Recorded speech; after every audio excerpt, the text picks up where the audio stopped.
Čo je najťažšie na chemoterapii? U chemoterapii som sa bála asi najviac.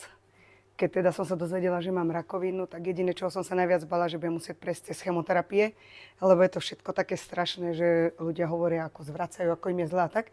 Ale prišla som počas chemoterapie na to, že nie je to tak úplne, pretože ak máte dobrého doktora, tak vie vás nastaviť, ak poviete, že ste sa cítili po prvej chemoterapii zle, tak mi dal navyše tabletku a odtedy sa to viac neopakovalo. Takže tá chemoterapia je naozaj taký strašiak, ale keď už prídete do toho kolobehu, dá sa to všetko zvládnuť. Čo by si odkázala príbuzným onkologických pacientov? Určite v prvom rade onkologického pacienta by nemali dávať bokom. Musia mu dať pocit, že sa nič nemení a stále môže fungovať, aby ho nevyradovali, ako niektorí to robia, že povedia, že teraz neupratuj, teraz toto. Ja si myslím, že ten onkologický pacient sám najlepšie vie, čo môže robiť a čo nemôže.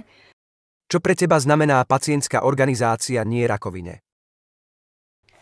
Ozenie rakoviny znamená pre mňa veľmi veľa, pretože v roku 2011 mi zomrela mamina a ja som vtedy nevedela vôbec odpovedať. Teda nemala som odpovedať na žiadne otázky, ktorých som mala veľmi veľa.